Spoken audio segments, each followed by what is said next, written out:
ശാസ്ത്രീയ ഉപനിഷത്ത് പഠനം ക്ലാസ് 259.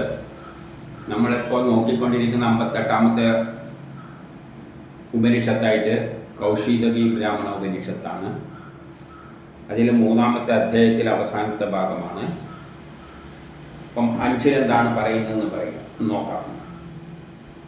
നമ്മുടെ എല്ലാ അവയവങ്ങളും ശരീരവുമായിട്ട് എങ്ങനെ ബന്ധപ്പെട്ട്, ആത്മാവുമായിട്ട് എങ്ങനെ ബന്ധപ്പെട്ട് പ്രവർത്തിക്കുന്നു എന്നാണ് ഇവിടെ പറയാൻ പോകുന്നത്. പ്രജ്ഞ എന്ന ഒരു സംഗതിയുണ്ട്. പ്രജ്ഞ എന്ന് പറഞ്ഞാൽ നമ്മളെ ഇന്ദ്രിയങ്ങളെല്ലാം നമ്മളെ പ്രാണനിലെ ജീവാത്മാവ് അല്ലെ ഉള്ളിലുള്ള ആ ശക്തിവിശേഷവുമായിട്ട് ആക്റ്റീവായി നിൽക്കുന്ന ഒരവസ്ഥക്കാണ് പ്രജ്ഞ എന്ന് പറയുന്നത്. അപ്പോൾ ബാഹ്യലോകങ്ങളുമായിട്ടുള്ള സംഭവങ്ങളുമായിട്ട് ബന്ധപ്പെട്ടുകൊണ്ട് അതിനനുസരിച്ച് മനസ്സിലാക്കി പ്രതികരിക്കാനുള്ള കഴിവെല്ലാമാണ് പ്രജ്ഞ. അതുകൊണ്ട് പ്രജ്ഞ എന്ന് വെച്ച് കഴിഞ്ഞാൽ കണ്ണിനെ എല്ലാ കാര്യങ്ങളും കാണാൻ പറ്റുന്നു എന്നുള്ള അർത്ഥമൊന്നുമില്ല. ഇപ്പം ഗാഠനിദ്രയിൽ പ്രജ്ഞയില്ലേ എന്ന് ചോദിച്ചു കഴിഞ്ഞാൽ നമ്മൾ മരിച്ചിട്ടില്ല, പ്രാണനുണ്ട്. പ്രജ്ഞയുണ്ടോ എന്ന് ചോദിച്ചു കഴിഞ്ഞാൽ 100% ഇല്ല എന്നൊന്നും പറയാൻ പറ്റില്ല. കാരണം എന്തുകൊണ്ട്? നമ്മൾ കാണുന്നില്ല, കേൾക്കുന്നില്ല, ശരി തന്നെ. പക്ഷേ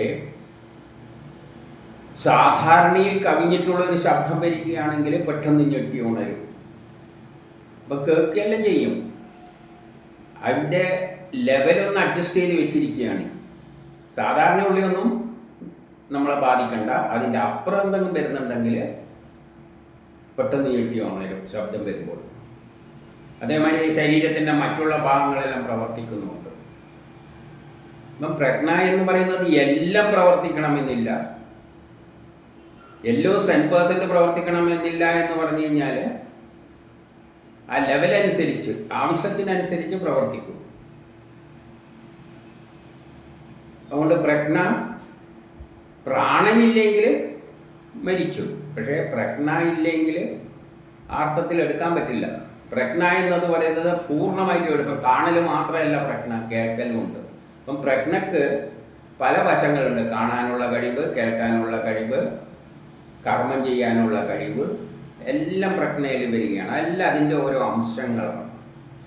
ഈ അംശങ്ങൾ തന്നെ വേണ്ടതേ കണ്ണിലൂടെ കാണുകയുള്ളൂ. ലോകത്തിലുള്ള എല്ലാം നമ്മൾ മുമ്പിലൂടെ നടന്നു പോകുമ്പോൾ എല്ലാം കാണണമെന്നൊന്നും നിർബന്ധം പ്രജ്ഞയ്ക്കില്ല. പ്രജ്ഞ എന്താണോ ഉള്ളിൽ നിന്ന് ആഗ്രഹിക്കുന്നത് അത് മാത്രമേ കാണുകയുള്ളൂ. ഉദാഹരണമായിട്ട് നമുക്കിപ്പോൾ ഒരു ചായക്കട അന്വേഷിച്ച് നടക്കുകയാണെങ്കിൽ ചായക്കട മാത്രമേ ശ്രദ്ധയിൽപ്പെടുകയുള്ളൂ, മറ്റുള്ളതൊന്നും നമ്മൾ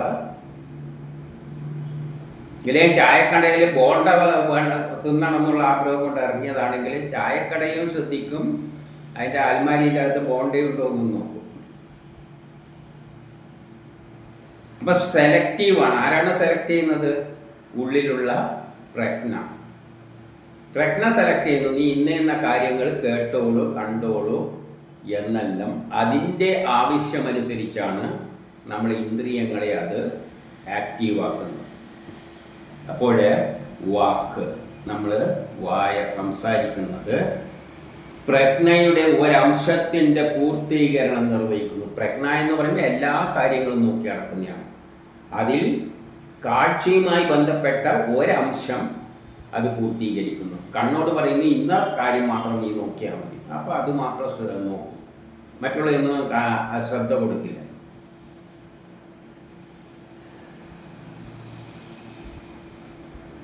ഈ ഇന്ദ്രിയം അതിൻ്റെ വിഷയത്തിനനുസരിച്ച ആശയം പുറത്തേക്ക് വിടുന്നു. അപ്പോൾ വാക്കോട് പറയുന്ന ആ ഇന്ന വിഷയം നീ അടിച്ചു വിട്ടോ, അപ്പോൾ അതിനനുസരിച്ച് നമ്മൾ അടിച്ചു വിടും. നമ്മൾ എല്ലായിടത്തും കയറിയിട്ടൊന്നും മറുപടി ഒന്നും പറയില്ല. ആൾക്കാർ പലത് ചോദിക്കുമ്പോൾ ഒന്നും നമ്മൾ മറുപടി പറയാൻ നിൽക്കില്ല. പക്ഷെ പറയേണ്ട സമയം വരുമ്പോൾ ഉള്ളിലുള്ള ആത്മാവ് അല്ലെ ആ പ്രജ്ഞ പറയും, നീ ഇന്നാക്കി ഇന്ന മറുപടി കൊടുക്കുക എന്ന് പറയുമ്പോൾ ആ സമയത്ത് വാക്ക് പ്രവർത്തിക്കും. അതുപോലെ ഘ്രാണേന്ദ്രിയവും അതിനനുസരിച്ച് ഗന്ധം മനസ്സിലാക്കുന്നു. നമുക്ക് എല്ലാം ഒന്നും ഗന്ധം മനസ്സിലാക്കാൻ പറ്റില്ല. ആവശ്യമുള്ളതേ ഗന്ധം മനസ്സിലാക്കും. എന്ത് ഗന്ധമാണ് മനസ്സിലാക്കാൻ പറഞ്ഞിരിക്കുന്നത്? മണത്തുകൊണ്ടിരിക്കുന്നത് നീ മണക്കണ്ട. നമ്മൾ ഒരു കക്കൂസ് കയറുമ്പോൾ ഒരു മാറ്റമുണ്ട്. പുറത്ത് നല്ല വായുവാണ്, നല്ല മണമാണ്, പുറത്ത് മോശം മണമാണെങ്കിൽ നമുക്ക് പെട്ടെന്ന് സ്മെല്ലടിക്കും. പക്ഷേ കക്കൂസ് പോയി ഇരുന്ന് കഴിഞ്ഞാൽ പിന്നെ ആ മണം വരില്ല. കാരണം മണത്തുകൊണ്ടിരിക്കുന്നതിനെ മണക്കാനുള്ള കഴിവ് മൂക്കിലില്ല. ഒരു വ്യത്യാസം ഉണ്ടെങ്കിൽ മാത്രമേ മൂക്ക് തിരിച്ചറിയുകയുള്ളൂ. വ്യത്യാസം ഉണ്ടാകുമ്പോൾ കക്കൂസിലിരിക്കുമ്പോൾ എപ്പോൾ ഒരേ വാസനയാണ് മൂക്ക് കിടക്കുന്നത്, അപ്പോൾ വ്യത്യാസമില്ല. കയറുമ്പോൾ വ്യത്യാസമുണ്ട്, പുറത്തുനിന്നാണ് കയറുന്നത്, അപ്പോൾ ഒരു വ്യത്യാസം കാണും, അപ്പം മൂക്ക് മണക്കും. അതിൻ്റെ അകത്ത് എത്തിക്കഴിഞ്ഞ് കഴിഞ്ഞാൽ കുറേ നേരം നിന്ന് കഴിഞ്ഞാൽ പിന്നെ മണക്കില്ല. അപ്പം മൂക്ക് എല്ലാം മണക്കുമെന്ന് ചോദിച്ചാൽ എല്ലാം ഒന്നും മണക്കില്ല, വ്യത്യാസം വരുമ്പോഴേ മണക്കുള്ളൂ. അപ്പം അതെല്ലാം ആരുടെ ആജ്ഞയാണ്? ഈ പ്രജ്ഞയുടെ ഒരംശമാണത് നിർവഹിക്കുന്നത്. അതുപോലെ നേത്രവും പ്രജ്ഞയുടെ ഒരംശത്തിൻ്റെ ആഗ്രഹം സാധീകരിക്കാൻ തക്കവണ്ണത്തിൽ അതിൻ്റെ രൂപത്തെ, ആ വസ്തുവിൻ്റെ രൂപത്തെ കടത്തിവിടുന്നു. ശ്രോത്രേന്ദ്രിയം പ്രജകളുടെ പ്രജ്ഞയുടെ ഒരംശമായ വിഷയമാകുന്ന ശബ്ദത്തെ കടത്തിവിടുന്നു. എല്ലാ ശബ്ദവും നമ്മൾ ശ്രദ്ധിക്കുന്നില്ല. ശബ്ദം നമുക്ക് താല്പര്യമുള്ള ശബ്ദം മാത്രമേ നമ്മളെ ശ്രദ്ധയിലേക്ക് എടുക്കാൻ പറയുള്ളൂ, ബാക്കിയെല്ലാം അങ്ങ് കളാന്ന് പറയും. നാക്കാകട്ടെ നമുക്ക് അതിൻ്റെ ഒരംശ സ്വഭാവമായ സ്വാദ് തിരിച്ചറിയുന്നു. അപ്പോൾ ഓരോ അവയവത്തിൻ്റെയും ഓരോ സ്വഭാവങ്ങളുടെ, ആ അവയവങ്ങളുടെ പ്രത്യേകതകളുടെ ഇത് അതിനെ ആക്ടിവേറ്റ് ചെയ്തിട്ട് തിരിച്ചറിയിക്കുന്നു. കൈകളോട് പറയുന്നു, കൈകളെ കൊണ്ട് അത് പ്രജ്ഞ എന്ത് ചെയ്യിക്കുന്നു? കൈകളെ കൊണ്ട് വേണ്ട കർമ്മങ്ങൾ ചെയ്യിപ്പിക്കുന്നു. അപ്പം യഥാർത്ഥത്തിൽ കർമ്മം ചെയ്യുന്ന കൈയാണെങ്കിലും ഈ പ്രജ്ഞയുടെ ആഗ്രഹത്തിനനുസരിച്ച് അതിൻ്റെ ഒരംശത്തിൻ്റെ താല്പര്യമാണത് സാധിപ്പിച്ച് കൊടുക്കുന്നത്. അപ്പം കർമ്മങ്ങൾ അനുഷ്ഠിക്കുന്നു. ദേഹം അതിൻ്റെ ഒരംശമായ സുഖദുഃഖങ്ങളെ അറിയുന്നു. ദേഹം സുഖദുഃഖങ്ങളെ അറിയുന്നുണ്ട്. അത് കർമ്മമണ്ഡലവുമായിട്ട് ബന്ധപ്പെട്ടതാണ്. നമ്മളെ കർമ്മങ്ങൾ അനുസരിച്ചിട്ടുള്ള സുഖദുഃഖങ്ങളെ തിരിച്ചറിയിക്കുന്നു ആര്? അതും ഈ പ്രജ്ഞയായിട്ട് ബന്ധപ്പെട്ടാണ് കിടക്കുന്നത്. ഉപസ്ഥം അതിൻ്റെ ഒരംശമായ വിഷയങ്ങൾ അഥവാ രതിയും സന്താന കാര്യവും നിർവഹിക്കുന്നു. ഉപസ്ഥം കൊണ്ട് രതിയും സന്താന കാര്യങ്ങളെല്ലാം അതിനെ കൊണ്ട് നിർവഹിക്കുന്നു. അതും പ്രജ്ഞയുടെ ഒരംശത്തിൻ്റെ ആവശ്യങ്ങളാണ് അതിലൂടെ സാധിപ്പിച്ചു കൊടുക്കുന്നത്.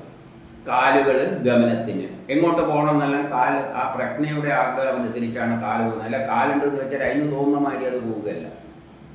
അതെല്ലാം പ്രജ്ഞയുമായിട്ട് ബന്ധപ്പെട്ടാണ് കിടക്കുന്നത്.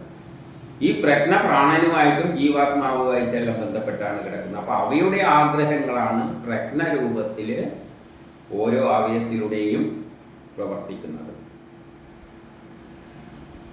പ്രജ്ഞ തന്നെ പ്രജ്ഞയുടെ അംശത്തെ പ്രജ്ഞ തന്നെ പരിപാലിക്കുന്നു. അത് ബുദ്ധിയിലൂടെ അനുഭവിക്കുവാൻ കഴിഞ്ഞതും വസ്തുക്കളെ ആഗ്രഹങ്ങളും എല്ലാം മനസ്സിലാക്കുന്നു. ബുദ്ധിയിലൂടെ ആഗ്രഹങ്ങൾ, ഓരോ ആഗ്രഹങ്ങൾ ഉണ്ടാക്കി അതിനനുസരിച്ചാണ് ഈ അവയവങ്ങളെയെല്ലാം പ്രവർത്തിപ്പിക്കുന്നത്. ഇനി 6 മനുഷ്യൻ്റെ വാക്ക്, അതായത് നമ്മൾ സംസാരിക്കുന്നത് പ്രജ്ഞ മുഖേന നാമങ്ങളെ ഗ്രഹിക്കുന്നു. പ്രജ്ഞ മുഖേന, പ്രജ്ഞയിലൂടെയാണ് ഓരോ നാമങ്ങളെ ഗ്രഹിച്ചുകൊണ്ട് വാക്ക് പ്രജ്ഞ മുഖേന പ്രാണനിൽ അധികാരം ചെലുത്തി എല്ലാവിധ ഗന്ധങ്ങളും ശ്രവിക്കുന്നു. അതുപോലെ തന്നെ പ്രജ്ഞ മുഖാന്തരം അധികാരം പ്രാണനിൽ. അപ്പം പ്രാണനും പ്രജ്ഞയും ഏകദേശം ബന്ധപ്പെട്ടാണ് കിടക്കുന്നത്. പ്രാണനുള്ളപ്പോഴേ പ്രജ്ഞയുള്ളൂ. അപ്പോൾ പ്രജ്ഞ പ്രാണനിൽ അധികാരം അല്ലെ ജീവാത്മാവിലൂടെ എന്ത് ചെയ്യുന്നു? ഗന്ധങ്ങൾ ഗ്രഹിക്കുന്നു. അപ്പം യഥാർത്ഥത്തിൽ നമ്മൾ മൂക്കല്ല മണക്കുന്നത്. പ്രജ്ഞ ആക്റ്റീവ് ആകുമ്പോൾ, മണക്കേണ്ട ആവശ്യം വരുമ്പോൾ മൂക്കിലൂടെ പറഞ്ഞ് ഏൽപ്പിച്ചിട്ടുണ്ട്, ഇന്നത് മണക്കണം, ഇന്നത് കാണണമെന്ന്. അപ്പോൾ അതുമായിട്ടൊരു ബന്ധമുണ്ട്. എല്ലാം ഒന്നും കയറി മണക്കുന്നു. അത് നേരത്തെ പറഞ്ഞല്ലോ. വ്യത്യാസം ഉണ്ടെങ്കിൽ മണം അറിയിക്കാനാണ് പറഞ്ഞിരിക്കുന്നത്. മണത്തുകൊണ്ടിരിക്കുന്നത് മണക്കണ്ട. അതുപോലെ തന്നെ കണ്ണോട് പറഞ്ഞിരിക്കുന്ന ഇന്ന വിഷയം, അത് ഉള്ളിൽ നിന്ന് എന്താണോ കാണേണ്ടത് അതിനനുസരിച്ചാണ് കാണുക. അതുകൊണ്ടാണ് എല്ലാം കാണാനുള്ള കഴിവൊന്നും നമുക്ക് ഇല്ല, അത് പ്രജ്ഞ തീരുമാനിക്കുന്നതാണ്. അങ്ങനെ തന്നെ ശ്രവണ അവയവവും ക്രിയയും അന്നരസം ഗ്രഹിക്കുന്നതും, അന്നരസം നമുക്ക് ശരീരത്തിന് ആവശ്യമുള്ളത്ര വരുമ്പോഴാണ് ഈ അന്നരസം അനുഭവിക്കുന്നത്. കാരണം നമ്മൾ വിശക്കുമ്പോൾ നല്ല ഒരു സാധനത്തോട് നമ്മൾ തോന്നും, വിശക്കുമ്പോഴോ കണ്ടമാനം ആ ബിരിയാണി കിട്ടിയാൽ കൊള്ളാമെന്ന് വെച്ചിട്ട് നല്ലോണം ബിരിയാണി വാരി വലിച്ച് കിടക്കുന്ന അവസാനം എത്തുമ്പം ബിരിയാണി കാണുമ്പോൾ കുറച്ചും കൂടി ഇട്ടെന്ന് പറഞ്ഞാൽ അയ്യോ ഇനിയിങ്ങോട്ടേക്ക് വേണ്ടേ വേണ്ട, അത് കാണുമ്പം തന്നെ ഛർദ്ദിക്കാൻ വരും. അപ്പം ഇതെല്ലാം ശരീരത്തിൻ്റെ അല്ലെ പ്രജ്ഞയുടെ, പ്രാണനുമായിട്ട് ബന്ധപ്പെട്ട പ്രജ്ഞയുടെ ആവശ്യാനുസരണമാണ് രസങ്ങൾ, അന്നരസം നമ്മൾ ഗ്രഹിക്കുന്നത്. ഇത് കൊള്ളാം, ഇത് വേണ്ട, ഇതെല്ലാം നമ്മുടെ ശരീരത്തിലെ പ്രജ്ഞയാണ് തീരുമാനിക്കുന്നത് അത് നല്ലതാണോ മോശമാണോ. അതുകൊണ്ടാണ് ചിലവരോട് ഇത് ഇഷ്ടമാണെന്നേ അത് എനിക്കിഷ്ടമല്ല, ചിലവർ പറയും അതേ എനിക്ക് വേണ്ടെന്ന് പറയും. ഇതെല്ലാം അവൻ്റെ ഉള്ളിലുള്ള പ്രാണനുമായിട്ട് ബന്ധപ്പെട്ട പ്രജ്ഞയുടെ ആവശ്യത്തെ, അത് ശരീരത്തിൻ്റെ അതിനെന്തെല്ലാം ആവശ്യങ്ങളുണ്ട്, അതിൻ്റെ അനുസരിച്ചാണ് ആധാർ അവയവങ്ങൾ ആക്റ്റീവ് ചെയ്യുന്നത്. കാലുകൾ ഇതുപോലെ വിവിധ ക്രിയകളിൽ പ്രേരിപ്പിക്കപ്പെടുന്നുണ്ട്. ശരീരം അതിലൂടെ സുഖദുഃഖങ്ങൾ അനുഭവിക്കുകയും ചെയ്യുന്നുണ്ട്. അപ്പം ഇതിൻ്റെ എല്ലാ അടിസ്ഥാനം പ്രജ്ഞയാണ്. ഉപസ്ഥ എന്ത് ചെയ്യുന്നുണ്ട്? ജനന പ്രക്രിയകൾ ഏറ്റെടുക്കുമ്പോൾ കുട്ടികളെ ജനിപ്പിക്കുന്ന എല്ലാ കാര്യങ്ങളെല്ലാം അതുമായിട്ട് ബന്ധപ്പെട്ട എല്ലാം ഉപസ്ഥം ഏറ്റെടുക്കുമ്പോൾ കാലുകൾ ഗമനത്തിൻ്റെ കാര്യങ്ങളെല്ലാം നോക്കുന്നു, നിർവഹിക്കുന്നു. പ്രജ്ഞ പ്രാണനിൽ അധികാരം സ്ഥാപിച്ചിട്ട് ആഗ്രഹങ്ങൾ സാധിക്കുന്നു. അപ്പം പ്രജ്ഞയിലൂടെ, പ്രജ്ഞ എന്നൊരു വികാരം, യഥാർത്ഥത്തിൽ എന്താണ് ഈ പ്രജ്ഞ? പ്രജ്ഞ എന്ന് പറയുമ്പോൾ നമ്മൾ പ്രാണൻ ഉണ്ടാകുമ്പോൾ നമ്മൾ നാഡികളിൽ ഓരോ അവയവങ്ങളെയും ആക്ടിവേറ്റ് ചെയ്യുന്നത് ചില സിഗ്നലുകളിലൂടെയാണ്. അപ്പം കണ്ണിൻ്റെ പ്രവർത്തനം നാഡികളിലൂടെയുള്ള ചില സിഗ്നലുകളിലൂടെയാണ്. ഈ സിഗ്നലുകളെ ആക്ടിവേറ്റ് ചെയ്തിട്ടാണ് കണ്ണിനെ കൺട്രോൾ ചെയ്യുന്നത്. അപ്പം ആ ആക്ടിവേറ്റ് ചെയ്യുന്ന സിഗ്നൽ സിസ്റ്റമാണ് പ്രജ്ഞക്ക് കാരണം. അത് ആധുനിക സയൻസിലൂടെ ചിന്തിച്ചാൽ, നമ്മളിപ്പോൾ ഒരു ക്യാമറ, പുറത്തുള്ള കാര്യങ്ങൾ വീക്ഷിക്കാൻ വേണ്ടി ഒരു ക്യാമറ വെച്ചിരിക്കുകയാണ്. നമ്മൾ ക്യാമറ ഓഫാക്കി ഇട്ട് കഴിഞ്ഞാൽ ക്യാമറ പിന്നെ ഒന്നും പിടിച്ച് തരാൻ പോകില്ല. ആവശ്യമുള്ളവരെ ഓണാക്കി കഴിഞ്ഞാൽ ക്യാമറ പിടിച്ച് തരും. അതുപോലെ ആ ഓണാക്കോ ഓഫാക്കോ എന്നാണ് ഒരു സിഗ്നലാണ്, ക്യാമറയിലേക്ക് സന്ദേശം കൊടുക്കുകയാണ്. ഇതേപോലെ നമ്മളെ ഹൃദയത്തിൽ നിന്നും പ്രാണനിൽ നിന്നും ഒരു സിഗ്നൽ ആക്ടിവേറ്റ് ചെയ്തിട്ടാണ്, ആവശ്യാനുസരണം സിഗ്നൽ ആക്ടിവേറ്റ് ചെയ്തിട്ടാണ് ഓരോ അവയവങ്ങളെയും ഏത് തരത്തിൽ പ്രവർത്തിക്കണം, എന്ത് തരത്തിലുള്ള സിഗ്നലുകൾ സ്വീകരിക്കണം എന്നെല്ലാം പറയുന്നതിലെ കൈകൾ കൊണ്ട് ഇന്ന കർമ്മം ചെയ്യുക, ഇതെല്ലാം നാഡികളുമായിട്ട് ബന്ധപ്പെട്ട് ഹൃദയമായിട്ട് ബന്ധപ്പെട്ടിട്ട് കിടക്കുകയാണ്, പ്രാണനുമായിട്ട് ജീവാത്മാവുമായിട്ട് ബന്ധപ്പെട്ട് കിടക്കുകയാണ്. അപ്പോൾ അതിനാണ് പ്രജ്ഞ എന്ന് പറയുന്നത്. ആക്റ്റീവ് ഫോമാണ്. അപ്പം നാഡികൾ, അതുമായിട്ട് ബന്ധപ്പെട്ട നാഡികൾ ആക്റ്റീവായിരിക്കും. അത് തീരുമാനിക്കും എന്ത് കാണണം, കേൾക്കണം, എത്ര വരെ കേൾക്കണം എന്നെല്ലാം അതാണ് തീരുമാനിക്കുന്നത്. പ്രജ്ഞയോട് കൂടാത്തതാണെങ്കിൽ ഒരു വാക്കും ഒരു നാമത്തിൻ്റെയും ബോധം ഉളവാക്കില്ല. ഇപ്പം പ്രജ്ഞയോട് കൂടാത്തതാണെങ്കിൽ ഈ നെർവസ് സിസ്റ്റം ആക്ടിവേറ്റ് ചെയ്യുന്നില്ലെങ്കിൽ കണ്ണിൽ കാണുന്നുണ്ടാവും, കണ്ണിൽ വെളിച്ചം പോയി വീഴുമല്ലോ, പക്ഷേ ആ നെർവസ് സിസ്റ്റം ആക്ട് ചെയ്യുന്നില്ല. അങ്ങനെ ആക്ട് ചെയ്യാതിരിക്കുമ്പോൾ ബോധ മനസ്സിലേക്ക് അത് എത്തുന്നില്ല, അതിനെപ്പറ്റിയുള്ള ബോധം ഉളവാകില്ല. അപ്പം പ്രജ്ഞയില്ലെങ്കിൽ, ആ നാഡീവ്യൂഹം വർക്ക് ചെയ്യുന്നില്ലെങ്കിൽ കണ്ണ് കാണും, പക്ഷേ അതിലെ സിഗ്നല് ഉള്ളിലെത്തുകയും ബോധമണ്ഡലത്തിലെത്തുകയും ചെയ്യാത്തത് കൊണ്ട് കാണാനുള്ള കഴിവ് നഷ്ടപ്പെടും. അപ്പോൾ അവൻ എനിക്ക് ഒന്നും മനസ്സിലായില്ല എന്ന് പറയുന്നു. അപ്പോഴാണ് അവൻ എന്ത് പറയുന്നത്? ഒന്നും മനസ്സിലായില്ല. കാരണം അവൻ കണ്ടിട്ടുണ്ട്, എനിക്ക് മനസ്സിലാകുന്നില്ല. ഉദാഹരണം, ഒരാൾ മുമ്പിൽ വന്നു, ഇയാളെ മനസ്സിലായോ? എനിക്ക് മനസ്സിലാകുന്നില്ല. എപ്പോഴും കണ്ട കാർത്തിയായിരിക്കും, പെട്ടെന്ന് എനിക്ക് മനസ്സിലാകുന്നില്ല. എന്തുകൊണ്ട്? ആ വ്യക്തിയുടെ സിഗ്നല് ഹൃദയത്തിൽ നിന്നും ബോധമനസ്സുമായിട്ട് ബന്ധപ്പെട്ടുകൊണ്ട് ആക്ട് ചെയ്യുന്നില്ല. ആ സിസ്റ്റം വർക്ക് ചെയ്യുന്നില്ല. അപ്പം നമ്മളെ കണ്ണുണ്ട് എന്ന് വെച്ചിട്ട് കാണണമെന്നൊന്നുമില്ല. ആ നെർവസ് സിസ്റ്റം വർക്ക് ചെയ്യുന്നതിലേ കാണാൻ പറ്റില്ല. അതാണ് ഡോക്ടർമാർ പറയുന്നത് ഞരമ്പിൻ്റെ തകരാറാണ്. ചിലപ്പം പറയും ഒരു ഭാഗം മുഴുവൻ തളർന്നുപോയി. എന്തുകൊണ്ടാണ്? പ്രജ്ഞ നശിച്ചു, ആ നെർവസ് സിസ്റ്റം നശിച്ചു പോയി.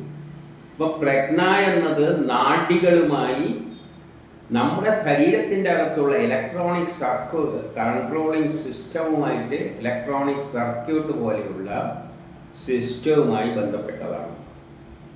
ഓരോന്നിനും ഓരോ നാഡികളുണ്ട്. അതാണ് ആ കണ്ണിനെയും മൂക്കിനെയും ചെവിനെയും കൈയിനെയും കാലുകളെയെല്ലാം വർക്ക് ചെയ്യിപ്പിക്കുന്നത്. അത് ആക്റ്റീവ് അല്ലെങ്കിൽ ആ അവയവം പ്രതികരിക്കില്ല. അപ്പോൾ അവൻ എന്ത് പറയുന്നത്? എനിക്കൊന്നും മനസ്സിലായിട്ടില്ല എന്ന് പറയും. അവിടെ പ്രജ്ഞാഹീനനായ ഇന്ദ്രിയങ്ങളുടെ പ്രവർത്തനം മൂലം കാര്യബോധം ഉണ്ടാകുന്നില്ല. അവയുടെ പ്രജ്ഞക്ക് കാരണമായ ആ ഇന്ദ്രിയങ്ങളുടെ പ്രവർത്തനം നടക്കുന്നില്ല. അതുകൊണ്ട് അതുമായിട്ട് ബന്ധപ്പെട്ട ബോധം ഉത്ഭവിക്കുന്നില്ല. പ്രജ്ഞാഹീനമായ നേത്രമാണെങ്കിൽ ഒന്നും കാണില്ല, ശ്രോത്രത്തിന് കേൾക്കാൻ കഴിയില്ല, കൈകൾക്ക് കർമ്മം ചെയ്യാൻ പറ്റില്ല. പ്രജ്ഞ നശിച്ചു പോയാൽ ആ നാഡികൾ മുഴുവൻ ആക്റ്റീവല്ല. കൈയുണ്ടെങ്കിലും കയ്യെ ചലിപ്പിക്കാൻ പറ്റില്ല. ഉപസ്വത്തിന് കുട്ടികളുണ്ടാക്കാനുള്ള കഴിവെല്ലാം നഷ്ടപ്പെടും. പ്രജ്ഞയില്ലെങ്കിൽ ബൗദ്ധികമായ ഒരു കാര്യവും വേണ്ട വിധത്തിൽ നടക്കില്ല. പ്രജ്ഞയുടെ പ്രാധാന്യമാണ് ഇതിൽ എടുത്തു പറയുന്നത്.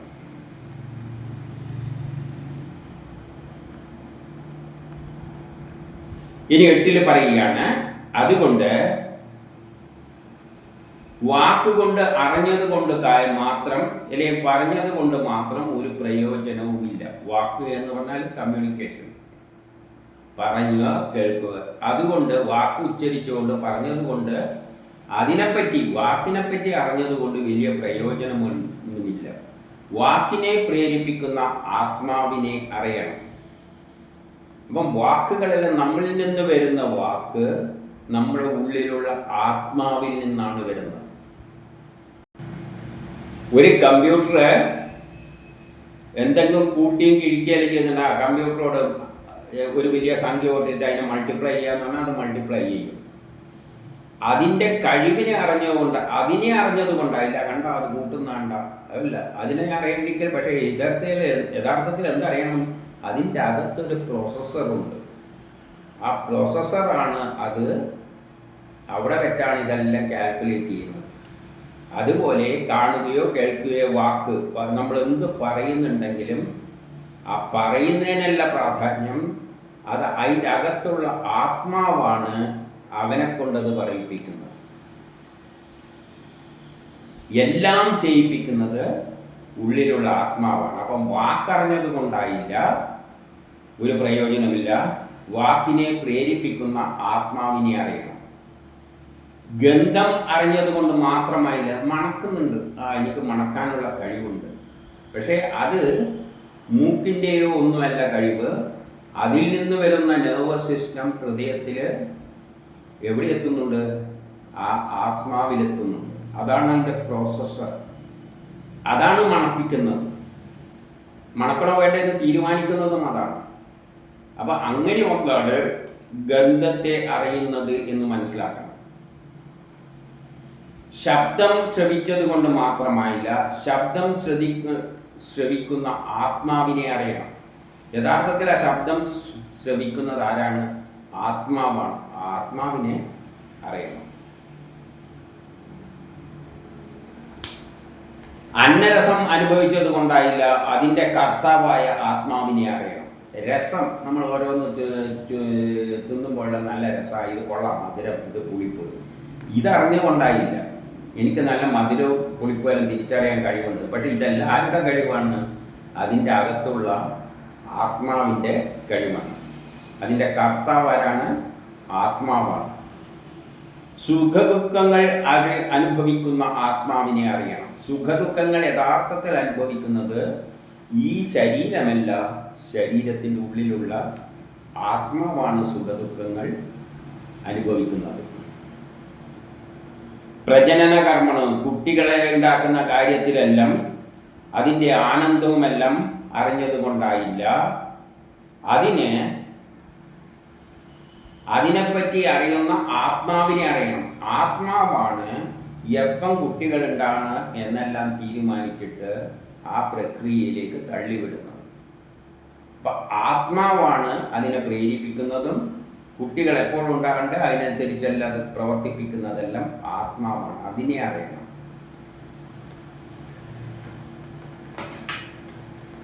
പിന്നെയോ ഗമനക്രിയകൾ അറിഞ്ഞതുകൊണ്ടായില്ല, അതിന് സാക്ഷിയായ ആത്മാവിനെ അറിയും. നമ്മൾ അവിടെ ഇവിടെയെല്ലാം പോകുമ്പോൾ ആ കാല് കൊണ്ട് ഞാൻ അതിൻ്റെ മേലക്കേരി ഇതിൻ്റെ മേലക്കേരി എന്നെല്ലാം പറയുമ്പോൾ അതിനെ അറിഞ്ഞതുകൊണ്ടായില്ല. ആ മേലക്കേരാൻ പ്രേരിപ്പിച്ചതാരാണ്?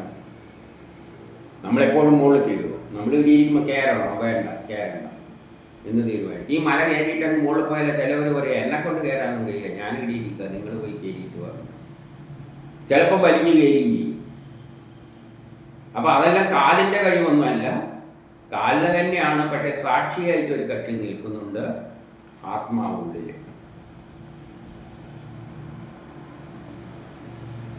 മനസ്സിനെ പറ്റി അറിഞ്ഞാൽ പോരാ, മനനശീലമുള്ള ആത്മാവിനെ അറിയണം. യഥാർത്ഥത്തിൽ മനസ്സിനാക്കാൻ ശ്രമിക്കുന്നത് ആത്മാവാണ്.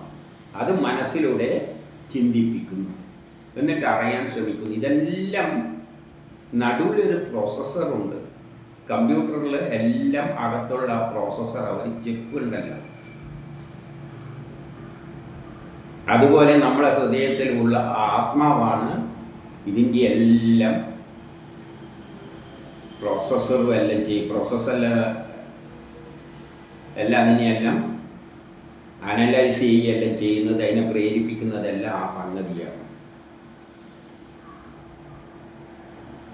അപ്പം പ്രജ്ഞയിൽ സ്ഥിതി ചെയ്യുന്ന നാമവിശേഷങ്ങൾ, അപ്പം പ്രജ്ഞയിലാണ് എല്ലാതരം നാമവിശേഷങ്ങളും. 10 ഭൂത തന്മാത്രകൾ, പ്രപഞ്ചം ഉണ്ടായിരിക്കുന്ന ഭൂതങ്ങൾ, പഞ്ചഭൂതങ്ങളെ കൊണ്ടും മറ്റുമെല്ലാമാണ്. പിന്നെ സൂക്ഷ്മ തന്മാത്രകളുണ്ട്, അതെല്ലാം കൂടിയ തന്മാത്രകൾ.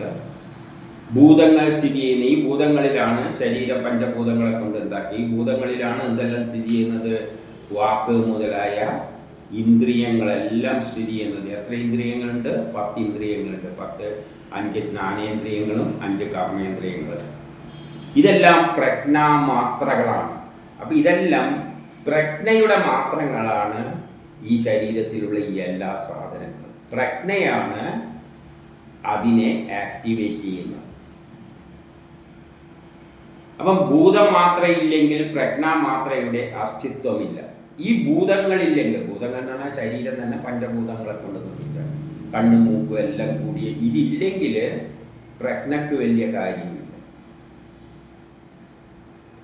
പക്ഷെ പ്രജ്ഞയും ഈ ഭൂതങ്ങളും തമ്മിൽ വ്യത്യസ്തമായി കാണാൻ പറ്റുമോ എന്ന് ചോദിച്ചാൽ അത് പറ്റൂല. കാരണം ഇതെല്ലാം പരസ്പരം ബന്ധപ്പെട്ടാണ് കിടക്കുന്നത്. ഏതുപോലെ എന്നാൽ ഒരു ചക്രത്തിൻ്റെ കേന്ദ്രത്തിലുള്ള ആ ഒരു സാധനമുണ്ടല്ലോ,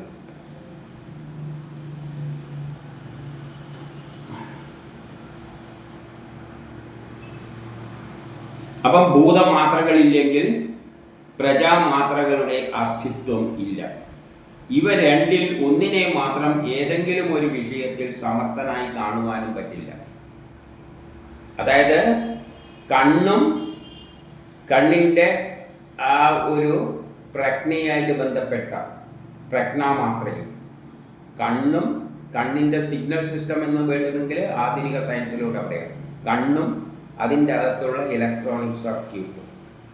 അതായത് ഇലക്ട്രോണിക് സർക്യൂട്ടിന് സമാനമായ ആ നാഡീ സിസ്റ്റവും.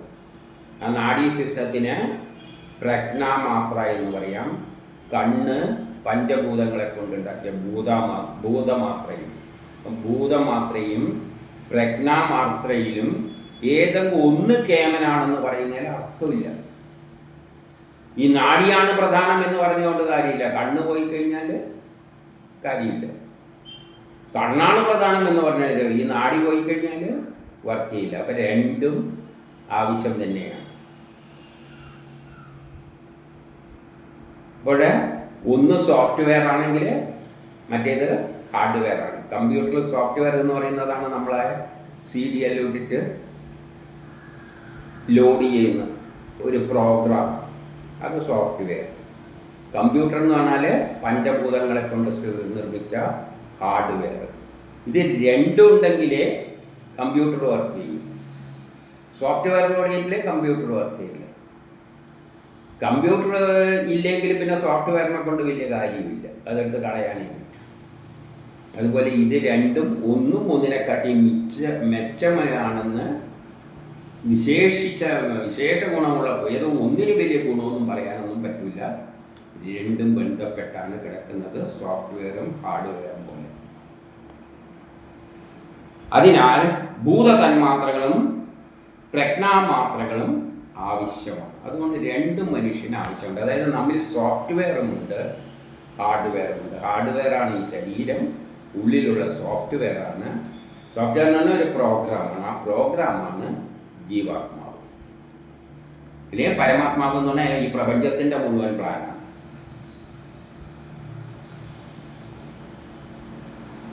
യഥാർത്ഥത്തിൽ 9 പറയുകയാണ്, പ്രജ്ഞമാത്രയും പ്രജാമാത്രയും രണ്ടായി കാണേണ്ടതില്ല. അതുകൊണ്ട് ഇത് രണ്ടിനെയും രണ്ടായിട്ട് കാണാനൊന്നും പറ്റാനില്ല. രണ്ടും കൂടിയാലേ സിസ്റ്റമാവുകയുള്ളൂ.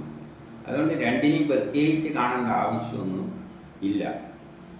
ഇതുപോലെ എന്നാൽ രഥത്തിൽ ഒരു രഥചക്രത്തിൽ രഥനാഭിയുണ്ട്. നാഭിയിലാണ് അതിൻ്റെ കാല് പിടിപ്പിക്കുക. അപ്പം കാലാണോ വലുത് നാഭിയാണോ വലുത് എന്ന് ചോദിച്ചു കഴിഞ്ഞാൽ കാലില്ലെങ്കിൽ പിന്നെ ചക്രം ഒന്നുമില്ല. ആ നാഭിയില്ലെങ്കിൽ അത് പിടിപ്പിക്കാനും പറ്റില്ല. അതുപോലെയായിട്ട് കണ്ടാൽ മതി. രണ്ടും പരസ്പരം ആശ്രയിച്ചാണ് കഴിയുന്നത്. അതുകൊണ്ട് ഭൂതങ്ങൾ പ്രജ്ഞാമാത്രയിലും പ്രജ്ഞാമാത്രകൾ പ്രാണനിലും സ്ഥിതി ചെയ്യുന്നു. അപ്പം ഭൂതങ്ങൾ, ഈ പഞ്ചഭൂതങ്ങളെ കൊണ്ട് നിർമ്മിച്ച ഈ ശരീരം പ്രജ്ഞാമാത്രയിലും നമ്മുടെ ഉള്ളിലുള്ള ആ പ്രജ്ഞ നാഡീ സിസ്റ്റത്തിൽ, നാഡികളിലൂടെയാണ് ആ പ്രജ്ഞ ആക്ട് ചെയ്യുന്നത്. അതിൻ്റെ കേന്ദ്രമാണ് ഹൃദയത്തിൽ, നാഡിയുടെ കേന്ദ്രം. അവിടെയാണ് ആ പ്രജ്ഞാമാത്രയുള്ളത്. അതാണ് നാഡികളിലൂടെ ഓരോ അവയവങ്ങളെയും ആക്ടിവേറ്റ് ചെയ്യുന്നത്. പ്രജ്ഞാമാത്ര ഏതുമായിട്ട് ബന്ധപ്പെട്ട് കിടക്കുന്നു? നമ്മളെ പ്രാണനുമായിട്ട് ബന്ധപ്പെട്ട്. പ്രാണനില്ല പോയാൽ എല്ലാം പോയി. അപ്പം പ്രാണനുമായിട്ട് ബന്ധപ്പെട്ടിട്ട് പ്രജ്ഞാമാത്ര കിടക്കുന്നു. പ്രജ്ഞാമാത്രയിലൂടെയാണ്, ആ നാഡീ സിസ്റ്റത്തിലൂടെയാണ് നമ്മുടെ ശരീരമെല്ലാം ആക്ടിവേറ്റ്. ഇത് കുറച്ച് എന്താ അനറ്റോമി, ന്യൂറോളജി എന്തെല്ലാം ഉണ്ടല്ലോ. ഇതെല്ലാം കൂടിയിട്ട് പറയുന്ന മാതിരിയുള്ള ഒരു പരിപാടിയായിപ്പോയി. വലിയൊരു വിഷയം ചുരുക്കി പറയുകയാണ്. ഉപനിഷത്തിൽ ശരീരശാസ്ത്രം എല്ലാം ഉണ്ട്, ആത്മീയം മാത്രമല്ല, എല്ലാം ഉണ്ട്. ഇനി അതുകൊണ്ട് ഈ പ്രാണനാണ് അജരൻ, അമരൻ, സുഖമയൻ,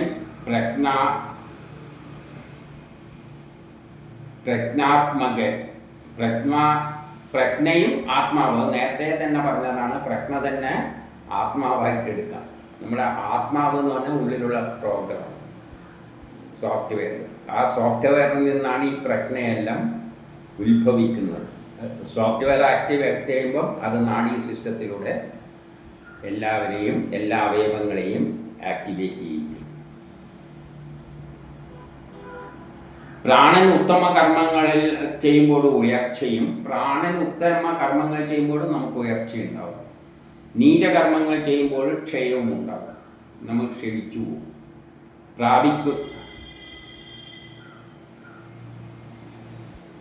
പ്രാണൻ അല്ല, പ്രാണന് ഉത്തമ കർമ്മങ്ങൾ ചെയ്യുമ്പോൾ ഉയർച്ചയും നീചകർമ്മങ്ങൾ ചെയ്യുമ്പോൾ താഴ്ചയും ഉണ്ടാകുന്നില്ല. പ്രാണനുണ്ടാകുന്നില്ല.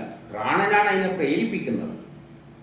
ഉത്തമ കർമ്മങ്ങൾ ചെയ്യാനും നീചകർമ്മങ്ങൾ ചെയ്യാനും പ്രേരിപ്പിക്കുന്നത് പ്രാണനിൽ നിന്നാണ് വരുന്നത്. പ്രാണനിലുള്ള അത് ആത്മാവിൽ നിന്നാണ് വരുന്നത്.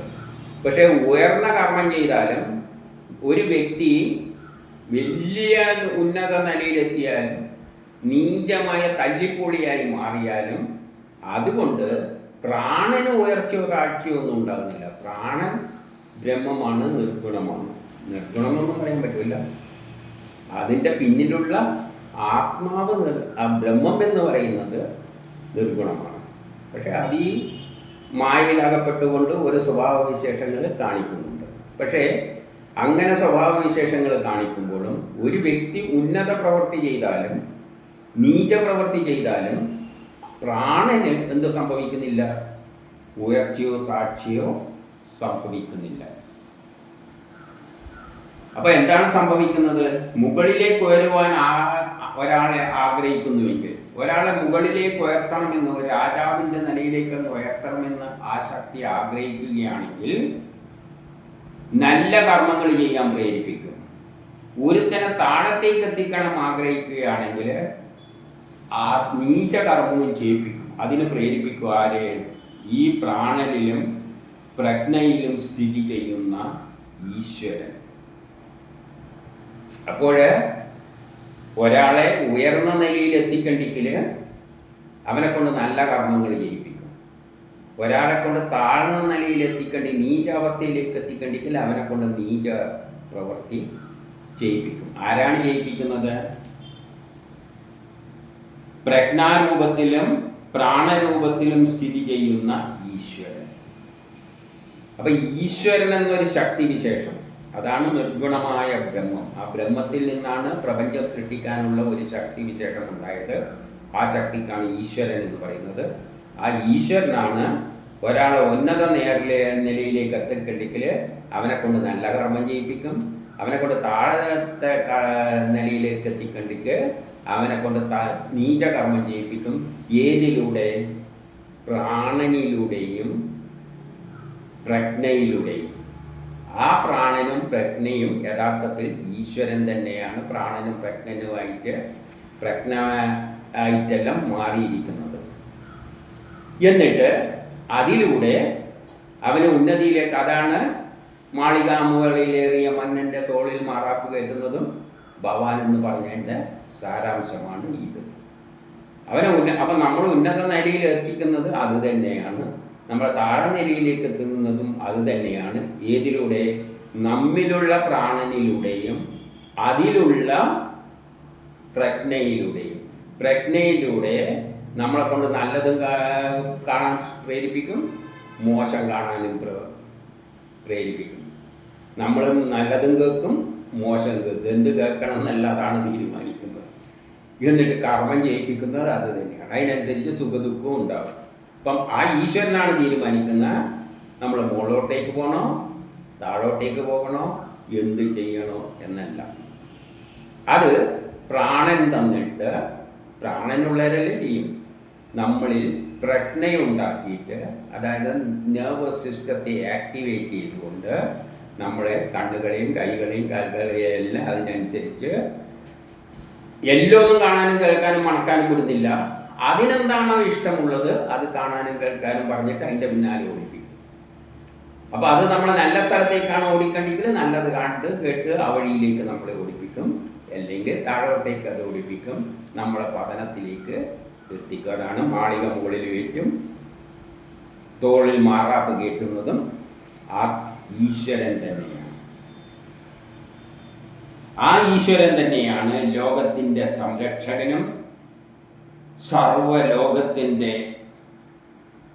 ആ ആത്മാവ് തന്നെയാണ്. ആ ഈശ്വരൻ തന്നെയാണ് സർവലോകത്തിൻ്റെയും അധിപൻ, സർവലോകത്തിൻ്റെയും സംരക്ഷകൻ, എല്ലാത്തിൻ്റെയും അധീശനും ആ ഈശ്വരൻ തന്നെയാണ്.